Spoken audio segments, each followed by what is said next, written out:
ثم إن ربك للذين هاجروا من بعد ما فتنوا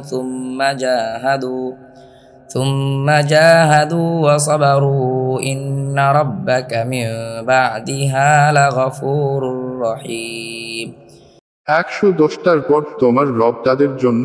যারা বিপর্যস্ত হওয়ার পর হিজরত করেছে অতঃপর জিহাদ করেছে এবং সবর করেছে এসবের পর তোমার রব অবশ্যই ক্ষমাশীল দয়ালু يوم تأتي كل نفس تجادل عن نفسها وتوفى كل نفس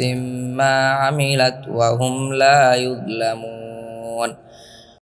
111 স্মরণ করো সে দিনের কথা যেদিন প্রত্যেক ব্যক্তি নিজের পক্ষে যুক্তি তর্ক নিয়ে উপস্থিত হবে এবং প্রত্যেককে ব্যক্তি সে যা আমল করেছে তা পরিপূর্ণরূপে দেয়া হবে এবং তাদের প্রতি জুলুম করা হবে না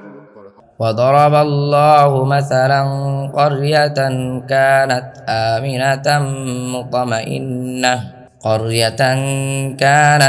آمنة مطمئنة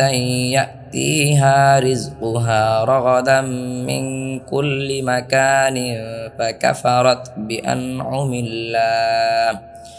بأنعم الله فأذاقها الله لباس الجوع والخوف بما كانوا يصنعون 112 আর আল্লাহ উপমা পেশ করছেন একটি জনপদ যা ছিল নিরাপদ ও শান্ত সব দিক থেকে তার ঋণ তাতে বিপুলভাবে আসত অতঃপর সে জনপদ আল্লাহর নিয়ামত অস্বীকার করল তখন তারা যা করত তার কারণে আল্লাহ তাকে ক্ষুধা ও ভয়ের পোশাক পরালেন